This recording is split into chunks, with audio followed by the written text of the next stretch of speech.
rain didn't just fall. It hammered against the aluminum roof like 1,000 tiny fists demanding entry. It was 3 a.m, and the world had shrunk down to a single vibrating metal box. In a bed designed for one, I lay rigid, every muscle coiled tight against the accidental brush of Camila's arm.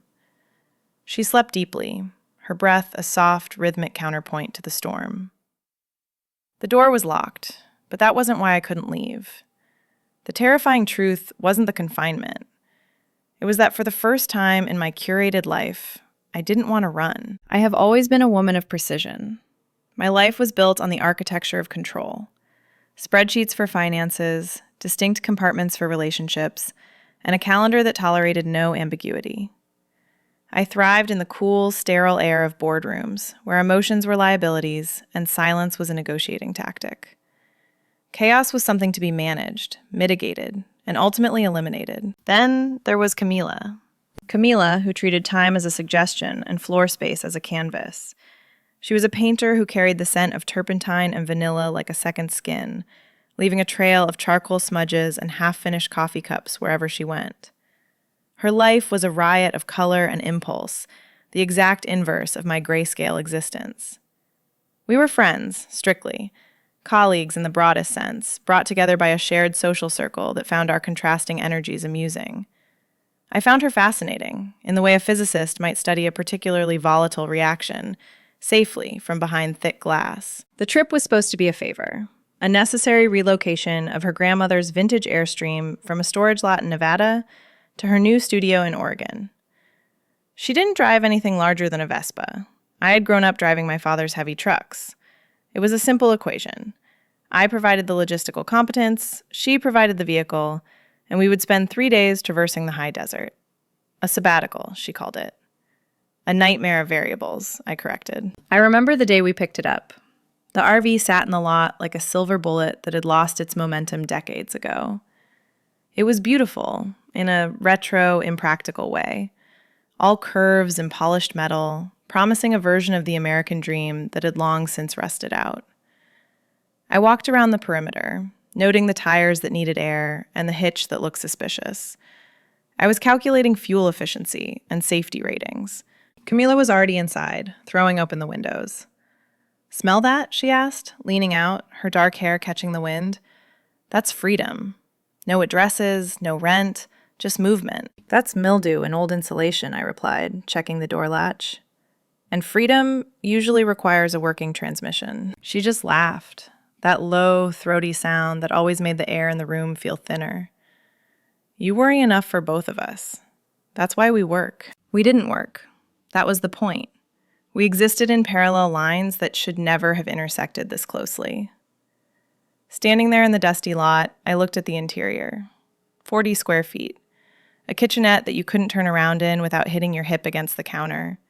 A bathroom that was essentially a closet with delusions of grandeur. And the sleeping area. A convertible dinette that looked intimate even when empty. I felt a prick of unease. A warning signal from the part of my brain responsible for risk assessment. This wasn't just a vehicle. It was a pressure cooker. My life relied on distance, on the ability to retreat to my own apartment, my own silence. Here, there would be nowhere to go. No walls to hide behind when the mask slipped. The linoleum was peeling at the corners, revealing layers of history I had no interest in excavating. "It'll be an adventure," Camila said, watching me with those eyes that always seemed to see the things I refused to say. She handed me the keys. They were heavy, cold metal in my palm. "Structure is not the enemy of adventure," I told her, though my voice lacked its usual authority. "Maybe not," she murmured, stepping close enough that I could smell the warmth of her skin. "But sometimes you have to let the structure collapse to see what's standing underneath." I climbed into the driver's seat, the vinyl cracking slightly under my weight. The dashboard was a confusing array of analog dials and faded switches. I put the key in the ignition. The engine coughed, sputtered, and then roared to life with a vibration that shook the entire frame. It wasn't a smooth, modern hum. It was a growl, raw and unrefined. As I gripped the oversized steering wheel, I looked in the rearview mirror. Camila was settling into the passenger seat, feet already up on the dash, unbothered by the lack of safety protocol. I shifted into gear. The movement was clunky, decisive. As we rolled out of the lot and onto the highway, the city receding behind us, I felt the architecture of my control begin to tremble. The road ahead was a straight line, but inside this metal shell, the geometry was already shifting. The engine's roar drowned out my doubts, but the proximity, the sheer, undeniable closeness of her, was a silence louder than any noise. I tightened my grip on the wheel, my knuckles turning white, a physical manifestation of the mental walls I was frantically reinforcing. The first 100 miles were a brutal education in physics. I had anticipated the driving fatigue, the mental load of navigating a vehicle with the aerodynamics of a brick through crosswinds that threatened to push us into the next lane. What I hadn't calculated was the sensory assault of the interior. The engine sat between the two front seats, a roaring, heat-generating beast covered only by a thin layer of carpeted insulation. It vibrated through the floorboards, up my legs, and settled deep in my spine. Conversation was impossible without raising our voices, so we didn't speak. We just existed in the noise. But the silence between words was filled with a different kind of volume. In a standard car, the passenger is a distinct entity, separated by a console, a gear shift, a defined boundary of personal space.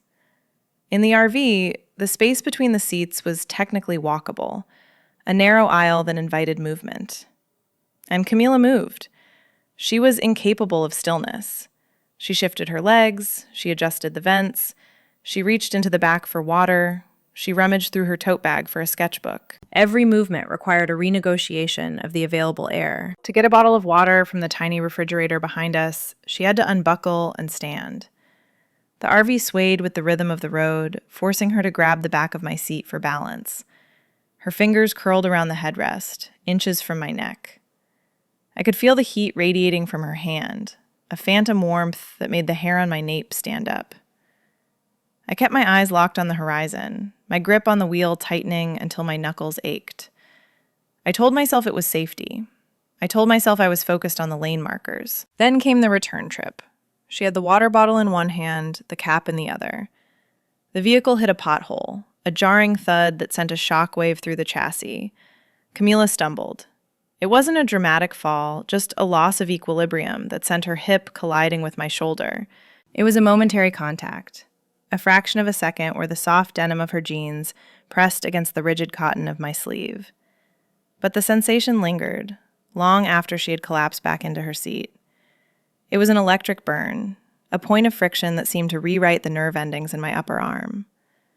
I waited for an apology, a sorry, a laugh about the suspension. She just drank her water, staring out the window at the passing scrub brush. "You okay?" I asked, my voice tight. I hated how breathless I sounded. "Fine," she said, wiping her mouth with the back of her hand. "Just thirsty. It's hot in here, isn't it?" It was stifling. The AC unit was wheezing, pushing lukewarm air around the cabin that smelled of dust and old plastic. But the heat I felt had nothing to do with the ambient temperature. It was the irritation of proximity. I was used to controlling my environment, to having a perimeter that no one crossed without an appointment. Here, my perimeter was being invaded by the simple act of her existence. She propped her bare feet up on the dashboard, her toes wiggling against the windshield glass. It was a violation of every safety rule I knew, a flagrant disregard for proper posture and protocol.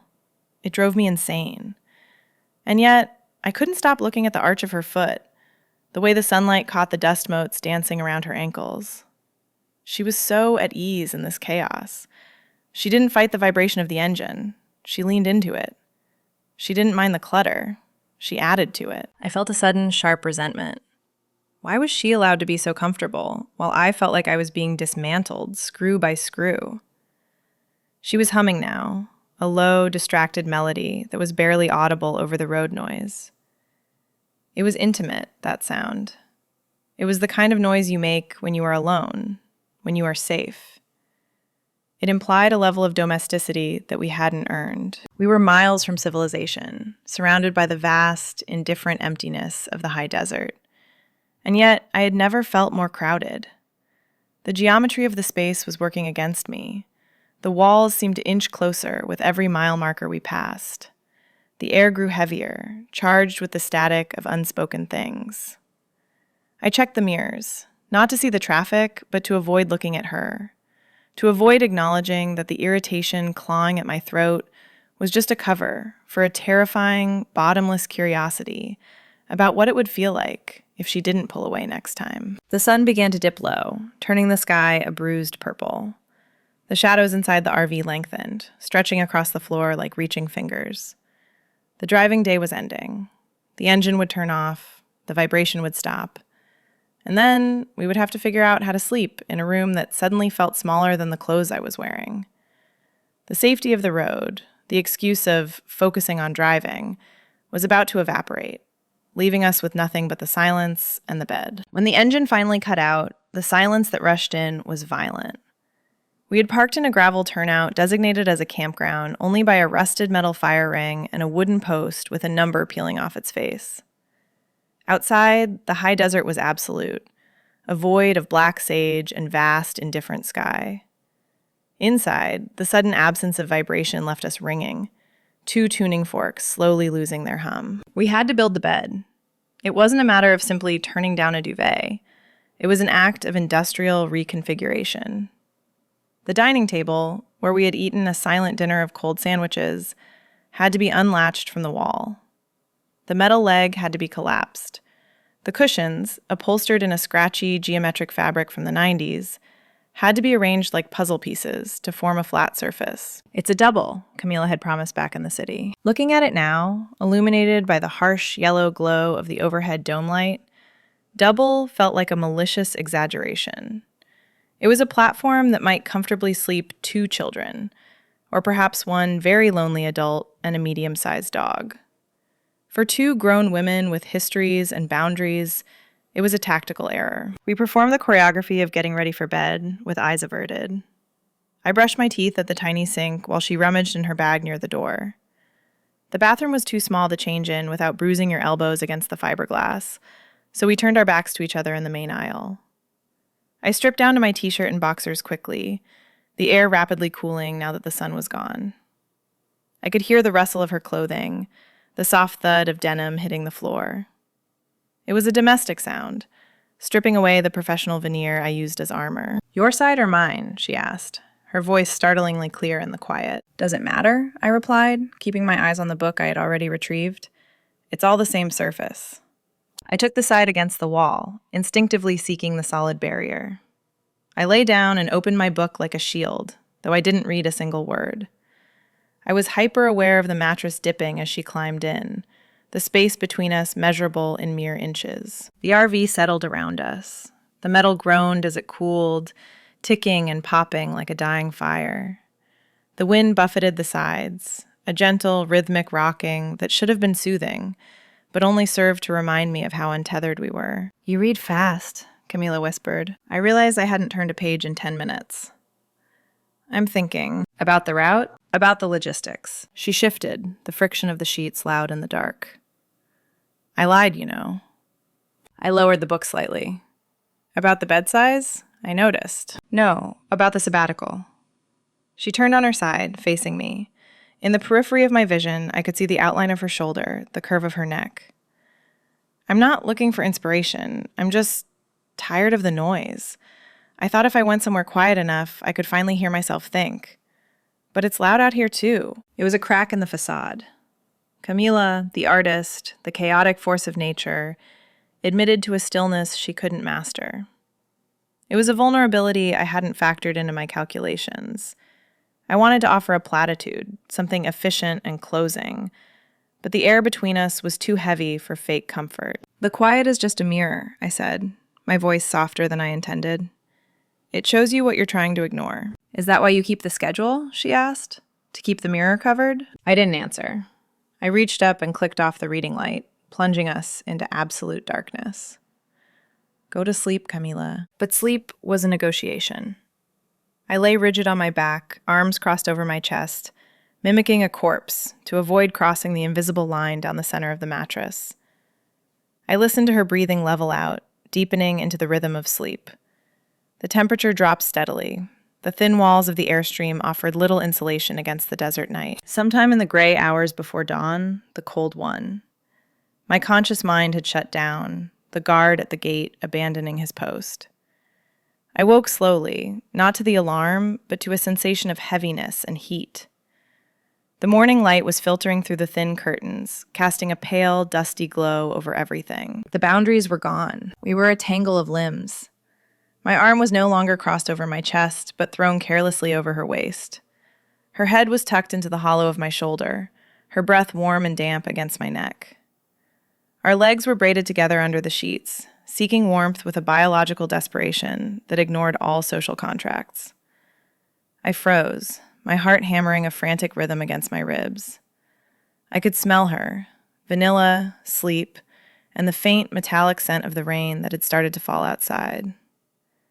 It wasn't just that we were touching, it was how perfectly, how alarmingly well we fit. By the third day, the air inside the airstream had curdled. The accidental intimacy of the morning, the way our limbs had been braided together in the gray dawn, had not been discussed. Instead, it had been aggressively ignored, buried under layers of exaggerated politeness. I drove with my elbows locked, gripping the wheel as if I could strangle the tension out of the plastic.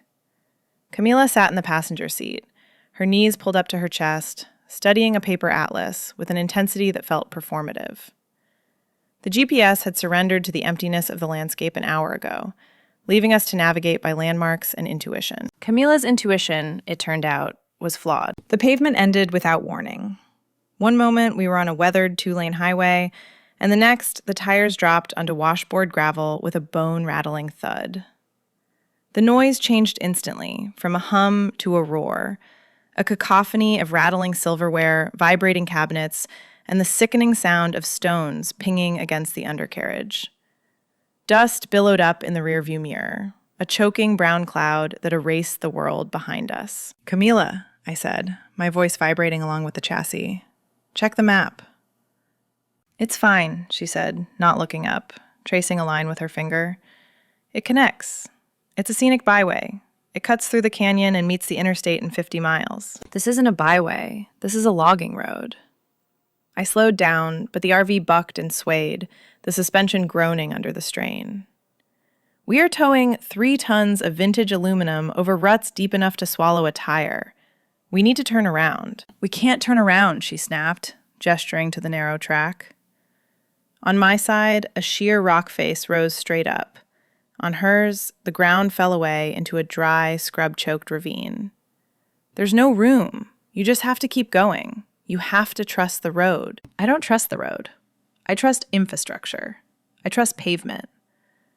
I hit a particularly deep pothole, and the sound of something heavy falling in the back, a pot, a stack of books, punctuated my anger. "You missed the junction, didn't you? Back at the mile marker?" She slammed the atlas shut. The sound was swallowed by the engine's roar, but the movement was violent. "I didn't miss it. I chose this. Because the highway is boring. Because you have been driving us in a straight line for 48 hours, and I wanted to see something real." "Real?" I laughed, a harsh, dry sound. "This isn't real, Camila. This is dangerous. There is a difference between an adventure and a disaster, and you never seem to know where the line is." "And you think the line is wherever you are standing," she shot back. She turned in her seat, facing me, her eyes dark and furious. "You are so obsessed with the destination that you treat the journey like a mistake to be corrected. You're not driving, you're managing. You're managing the road, you're managing the time, you're managing me." The accusation hit the center of my chest. It wasn't about the map. It was about the morning, the way I had practically thrown myself out of the bed the moment I woke up, retreating to the driver's seat before she could open her eyes. "Someone has to manage the survival of this vehicle," I said, my voice low and cold. "Because if we break an axle out here, your scenic view becomes a survival situation." "God, you are exhausting," she muttered, turning back to the window. The silence that followed was heavier than the dust. It was a physical pressure, pressing against my temples. The heat inside the cab began to rise, the air conditioning overwhelmed by the external temperature and the strain on the engine. We drove in that silence for miles, the only sound the violent rattling of the world falling apart around us. The dust coated the dashboard, settling in the creases of my clothes, gritty and tasting of iron. I watched the temperature gauge on the dashboard creep upward. It moved past the center, past the 3/4 mark, climbing steadily toward the red zone. I willed it to stop. I gripped the wheel and prayed to a god of mechanics I didn't believe in. But the needle didn't stop. "We're overheating," I said, the words tasting like ash. "What?" "The engine. It's too hot." Steam began to hiss from under the hood, a white plume visible even through the dust. The smell of coolant, sweet and chemical, flooded the cabin. "We have to stop," I said, pulling the wheel hard to the right, aiming for a slightly wider patch of gravel near a cluster of dead sagebrush. "Here?" Camila looked out at the desolation. "There's nothing here." "Exactly," I said, killing the ignition. The engine shuddered and died. The silence returned, absolute and terrifying, broken only by the aggressive hiss of the radiator boiling over. Welcome to the scenic route. The silence that followed the engine's death was not peaceful. It was heavy, pressing in against the aluminum skin of the RV like a physical weight. Without the air conditioner fighting back, the desert reclaimed the space instantly. The temperature inside the cabin spiked, turning the vehicle into a convection oven. The air went stagnant, thick with the smell of scorched coolant, dry sage, and the sudden sharp scent of our own panic. We couldn't stay in the front seats. The windshield acted as a magnifying glass, amplifying the sun until the vinyl burned to the touch. We retreated to the back, where the small windows offered a fraction of shade, but there was no escaping the heat. It was a pervasive, suffocating presence that made the simple act of breathing feel like labor. "We just have to wait," I said, my voice sounding thin in the dead air. "We can't open the hood until it cools down. If we open it now, the steam could burn us." "How long?" Camila asked. She was leaning against the kitchenette counter, wiping sweat from her forehead with her forearm. "An hour, maybe 2. It depends on the ambient temperature. 2 hours in a metal box in 90-degree heat." The reality of it stripped away the last remnants of my professional armor. My button-down shirt, usually a symbol of my composed authority, was suddenly an unbearable constriction. I unbuttoned it with shaking hands, peeling the damp fabric away from my skin, leaving me in a thin camisole that felt far too intimate for a breakdown on a logging road. Camila didn't hesitate. She pulled her t-shirt over her head, discarding it on the floor. She stood there in a sports bra and shorts, her skin already gleaming with a sheen of sweat. In the diffused, dusty light filtering through the blinds, she looked elemental, her movements turning languid and fluid in the heat. I tried to focus on the temperature gauge, but the space was too small.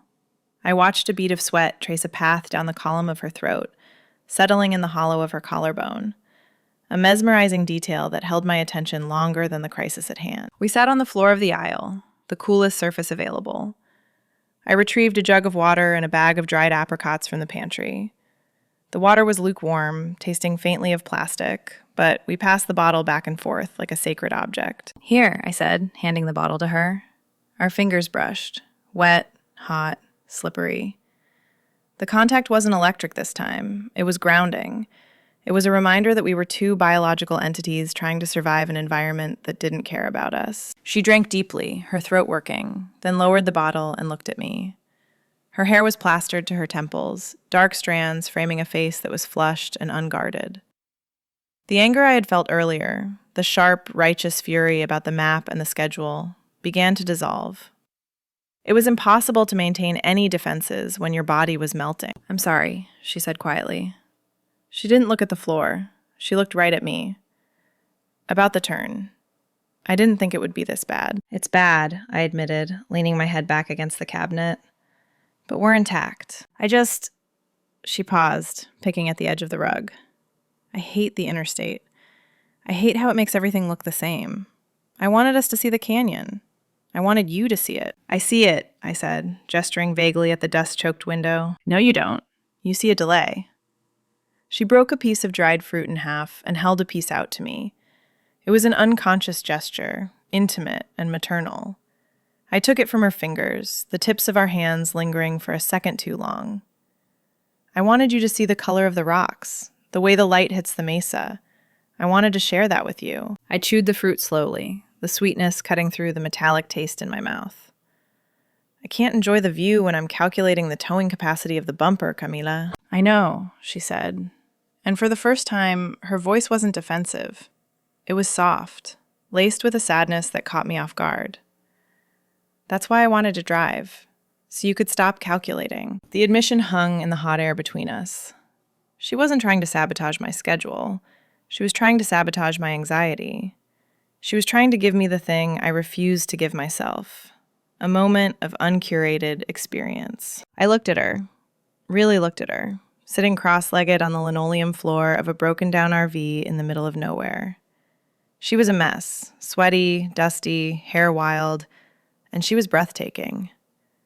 The irritation that had fueled me for 3 days evaporated, leaving behind a raw, aching vulnerability.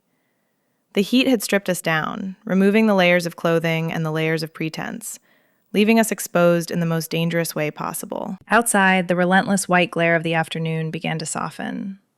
The sun was dipping low toward the ridgeline, the shadows stretching out across the canyon floor.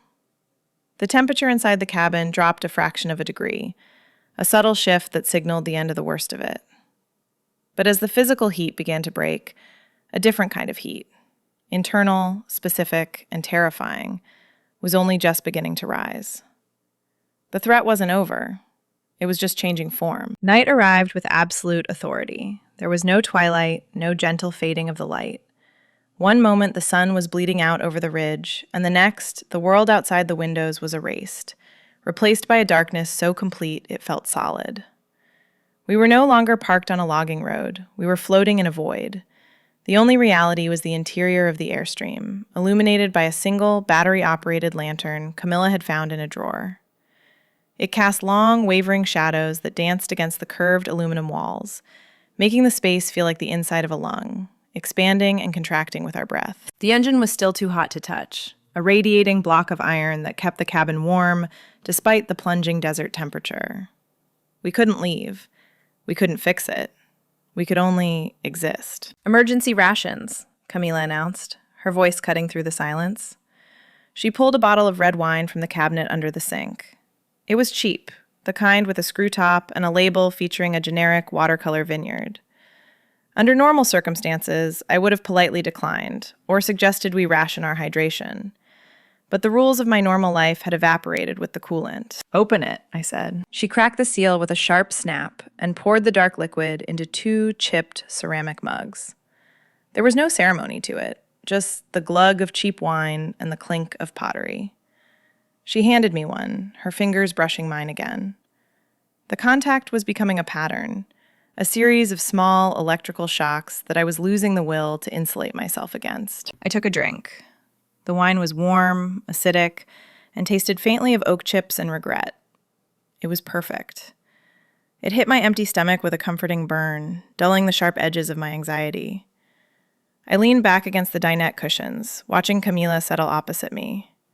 She sat with one leg tucked under her, the lantern light catching the hollow of her throat and the dark smudge of grease on her cheek. "So," she said, swirling the wine in her mug, "this is the part where you tell me I ruined the schedule." "The schedule is dead," I replied, surprised by how easy it was to say. "We're off the map, Camila. There's no timeline here." "Good." She took a long sip, her eyes watching me over the rim of the mug. "Because I always hated that timeline. It didn't leave room for mistakes." "Mistakes are inefficient," I recited, my old reflex kicking in. "Mistakes are how you learn what you actually want," she countered softly. "You've spent so much time building this perfect, efficient life. But are you happy in it? Or are you just safe?" The question hung in the air, heavy and unanswerable. The alcohol was working, loosening the tight knot in my chest. I looked at her, really looked at her. I thought about my apartment, with its white walls and color-coded bookshelf. I thought about the relationships I had ended because they became too messy, too demanding, too real. "I'm not safe," I admitted, the words slipping out before I could vet them. "I'm tired. I am so incredibly tired of being the one who holds the roof up. I'm tired of being the strong one, the one with the plan, the one who never needs to be taken care of." It was a confession I hadn't even made to my therapist. It felt dangerous to say it out loud, as if acknowledging the fatigue would make the structure collapse. Camila didn't offer a platitude. She didn't tell me I was strong. Instead, she moved. She slid from her side of the dinette to the floor, kneeling in the narrow aisle between my knees. The shift in proximity was seismic. She was suddenly inside my guard, her face level with mine, her presence filling my entire field of perception. "You don't have to hold the roof up here," she whispered. Her voice was low, a vibration that I felt in my own chest. "The roof is aluminum. It holds itself." She reached out and took the mug from my hands, setting it on the table without breaking eye contact. Her hands were warm, rough from the road, and incredibly steady. I should have pulled back. I should have reestablished the boundary. But the wine had softened my defenses, and the look in her eyes, unflinching, dark, and hungry, pinned me in place. "I don't know how to let go," I whispered, the admission terrifying me more than the breakdown. "I know," she said. She leaned closer, the scent of vanilla and sage overwhelming my senses. The tension between us spiked, charged with an electricity that had nothing to do with the weather. "That's why we're here." She was close enough now that I could feel the heat radiating from her skin. The space between us had shrunk to nothing, a vacuum waiting to be filled. I felt a pull, undeniable and magnetic, drawing me toward the chaos I had spent my life avoiding. Then the sky cracked open. A boom of thunder shook the RV so violently that the lantern rattled on the table. The sound was deafening, a physical blow that shattered the moment and snapped the tension like a dry twig.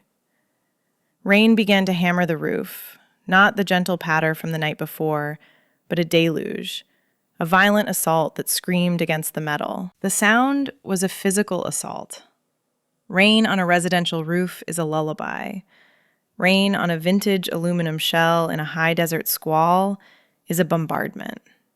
It sounded like we were inside a steel drum being beaten by a giant. The wind hit the broad side of the Airstream with the force of a physical blow, and the entire vehicle listed to the left, the suspension groaning in high-pitched protest. "We're going to tip," I said, my voice barely audible over the roar. My hand shot out, gripping the edge of the table, knuckles white. The rational part of my brain knew the center of gravity was low enough to hold us, but the primal part was screaming that we were about to be rolled into the ravine. Camila didn't flinch. She grabbed my hand, the one gripping the table, and peeled my fingers off the laminate. "We're not going to tip. It's heavy. We're grounded." She pulled me down from the bench seat to the floor, wedging us into the narrow aisle between the kitchenette and the dinette. It was the most structural part of the frame, the safest place to be. We sat shoulder to shoulder, knees drawn up, backs against the cabinets. The air in the RV had turned instantly cold, the desert temperature plummeting with the storm, seeping through the thin, uninsulated walls. I shivered, a violent tremor that had nothing to do with the cold and everything to do with the adrenaline crashing through my system. Camila reached behind her, dragging the duvet from the bed. She draped it over us, creating a cocoon within the cocoon. There was no pretense of accidental contact anymore. The "oops, I bumped you" of the highway was gone. Under the heavy weight of the quilt, we were pressed together from shoulder to hip. I could feel the solid line of her thigh against mine, the warmth of her arm seeping through my thin camisole. It was a desperate, necessary intimacy. The storm had erased the world outside. There was no road, no schedule, no destination. There was only the 40 square feet of trembling metal and the woman breathing steadily beside me. A flash of lightning tore the sky open, illuminating the interior in a stark, strobe light white. For a split second, the shadows were banished. I saw Camila's face turn toward the window, watching the violence of the storm with a look of rapt attention. She wasn't afraid. She looked alive. In that flash, she was terrifyingly beautiful. The lightning caught the sharp line of her jaw, the dark curve of her eyelashes, the pulse beating in her throat. She looked like part of the storm, something wild that had been trapped inside with me. She turned her head, catching me staring. The darkness returned instantly, plunging us back into the gloom of the dying lantern. But the image was burned onto my retinas. "It's just noise," she whispered, leaning her head back against the cabinet so her temple rested against my shoulder. "It's just energy moving around. It can't hurt us." "It can hurt us," I countered, though my voice lacked its usual conviction. "Flash floods, wind shear, structural failure." "You can't engineer your way out of a thunderstorm," she said, her voice vibrating against my arm. You just have to wait it out. You have to let it happen. I closed my eyes, listening to the rain hammer against the roof inches above our heads. She was right. All my calculations, all my risk assessments, all my carefully constructed defenses were useless here. I couldn't control the weather, and I realized, with a sudden, lurching vertigo, that I couldn't control this either. I couldn't control the way my heart stuttered every time she shifted. I couldn't control the overwhelming urge to turn my face into her neck and breathe her in. The real threat wasn't the wind pushing us toward the ravine. It was sitting right next to me, wrapped in the same blanket. The risk was that for the first time in my life, I didn't want the storm to end. I wanted to stay here, in this dark, violent little box, because it was the only place where the rules didn't apply. Camila, I started, not knowing what I was going to say. A confession? A plea? She shifted, turning her body toward me under the blanket. Her hand moved, finding mine in the dark, her fingers lacing through mine with a deliberate, claiming grip. The air between us was so charged it felt like ozone. "I know," she murmured. And then the lantern flickered. The weak yellow light pulsed once, twice, struggling against the draining battery, and then surrendered. The bulb died, plunging us into absolute, heavy darkness. The darkness was absolute. It wasn't just the absence of light. It was the sudden, violent removal of the visual world. In the span of a heartbeat, the visual cues I relied on to navigate my existence, the ability to read a facial expression, to check the distance between bodies, to scan for exits, were gone. I was left floating in a void where the only reality was the tactile pressure of Camila's shoulder against mine, and the sound of the rain trying to dent the aluminum roof. Without sight, the other senses rushed in to fill the vacuum, amplified and overwhelming. I could smell the ozone of the storm mixed with the vanilla scent of her skin. I could hear the catch in her breath, a tiny hitch that was louder to me than the thunder. And I could feel the heat. The air in the RV was freezing, the temperature dropping rapidly as the storm front moved through. But where our bodies touched, it burned. "You're trembling," Camila said. Her voice came from everywhere and nowhere, stripped of the visual context of her face. It wasn't an accusation. It was a data point. She was reading me like a braille map. "It's the cold," I lied. The words felt flimsy in the dark, lacking the structural integrity of a good defense. "It's not the cold," she whispered. Her hand moved. It slid from my fingers up the inside of my wrist, her thumb pressing deliberately against the pulse point.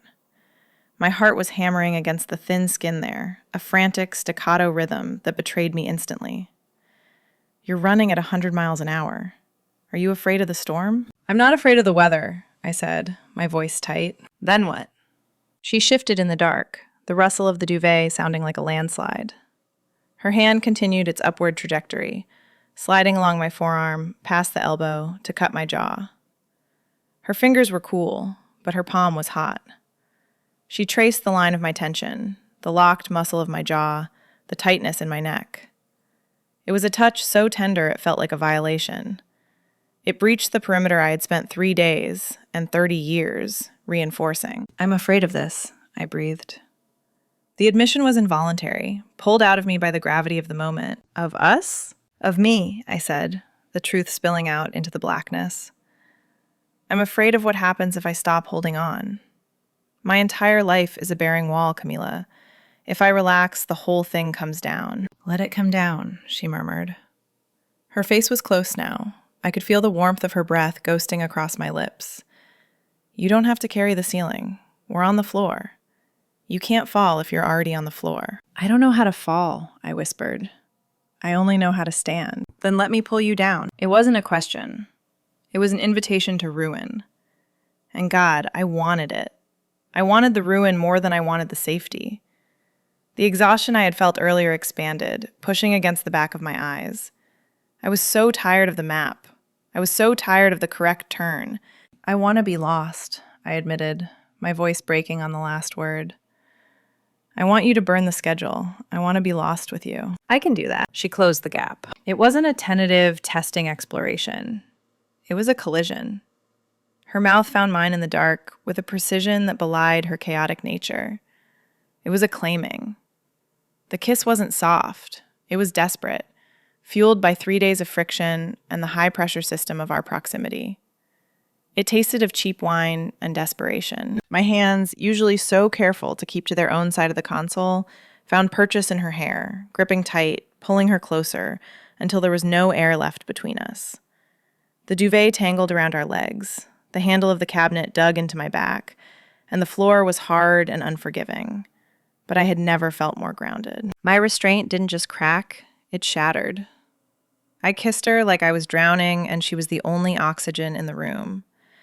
I kissed her with the frantic energy of someone who realizes they have been holding their breath for a decade. She made a sound low in her throat, a vibration that traveled straight through my chest, and pulled me into her lap, wrapping her arms around me like she was trying to absorb the impact of the crash.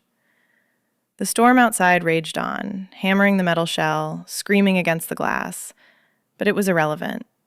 The real storm was inside, in the 40 square feet of darkness where I finally surrendered. We stayed like that for an eternity, tangled together in the dark, while the thunder rolled away and the rain slowed to a steady, rhythmic drumming. The frantic energy of the breach began to settle into something heavier, deeper. The danger had passed, or perhaps the danger had just begun. But as I rested my forehead against hers, listening to the syncopated rhythm of our breathing in the quiet dark, I realized I didn't care about the safety rating anymore. The vehicle was broken, the schedule was destroyed, and I was completely, wonderfully ruined. The morning light didn't filter in gently. It pierced the blinds with the unforgiving clarity of an interrogation lamp. It illuminated everything we had tried to keep hidden in the shadows of the storm. The tangled duvet on the floor, the empty wine bottle on the table, and the undeniable reality of two bodies occupying a space designed for solitary confinement. I woke up expecting the familiar weight of regret. It was my standard operating procedure, the morning audit where I cataloged every lapse in judgment, every breach of protocol, and every risk that hadn't been calculated. I lay still on the hard linoleum, my hip bruising against the floor, waiting for the panic to set in. I waited for the urge to retreat, to rebuild the walls, to apologize for the mess. But the panic didn't come. Instead, there was a strange, vibrating silence. It was the feeling of a fever breaking. I looked at Camila. She was asleep, her dark hair a chaotic spill across the pillow we had pulled down from the bench. Her breathing was steady, unbothered by the harsh light or the hard floor. She looked peaceful, and for the first time in years, so did I. The vulnerability I had feared, the exposure of being seen without my armor, hadn't destroyed me. It had grounded me. I stood up, my muscles stiff from the cold floor, and pulled on my wrinkled shirt. I didn't button it all the way up. The precision felt unnecessary now. I unlocked the door and stepped outside. The desert had been scrubbed clean. The air was sharp and thin, smelling of wet sage and ozone. The storm had passed, leaving behind a sky of impossible, aching blue. I walked to the front of the RV and unlatched the hood. The engine block was cold to the touch. The violence of the overheat seemed like a distant memory, a fever dream from a different life. I checked the coolant, the oil, the belts. Everything was intact. I climbed back into the driver's seat. Camila was sitting up, wrapped in the duvet, watching me through the windshield. She didn't smile, not exactly. She just looked at me with that same unflinching gaze she had used in the dark. "Does it run?" she asked, her voice raspy with sleep. "Let's find out," I said. I turned the key. The engine didn't hesitate. It roared to life, a steady, rhythmic growl that shook the frame, not with a threat, but with a promise. I shifted into gear and we rolled forward, the tires crunching over the gravel that had seemed so treacherous the day before. The drive back to the highway was silent, but the quality of the silence had shifted. It wasn't the heavy, pressurized silence of the first 2 days, loaded with unsaid grievances. It was a companionable quiet. It was the silence of two people who no longer needed to fill the air with noise to keep the truth at bay. The RV didn't feel small anymore. As we merged onto the interstate, the 40 square feet felt expansive, a private world we had carved out of the chaos. I didn't look at the map. I didn't calculate the ETA. I just drove, one hand on the wheel, aware of Camila's presence in the periphery, not as a distraction, but but as a constant. I realized then that the danger hadn't been the breakdown. It hadn't been the storm or the lack of cell service. The danger was the terrifying possibility that I could be known, truly, messy, unpolished, known, and that I wouldn't want to leave. The road stretched out ahead of us, straight and predictable, but inside the metal shell, everything had changed. I wasn't just transporting a vehicle anymore. I was carrying a new reality, one where the walls were optional and the control was shared. We pulled into the city as the sun began to set, the concrete skyline looking foreign after the desert's vastness. I parked the Airstream in her driveway and killed the engine. The sudden stillness was jarring. I placed the keys on the counter. Before I could pull away, Camila's hand covered mine. Her palm was warm, heavy, and real. "You can't leave the chaos behind," she said softly. "I know," I replied. "I'm taking it with me." The door clicked shut behind me, but I didn't feel relief. I felt the pull. If you've ever found clarity in the confinement of a small space, tell me in the comments. Subscribe for more stories from the road.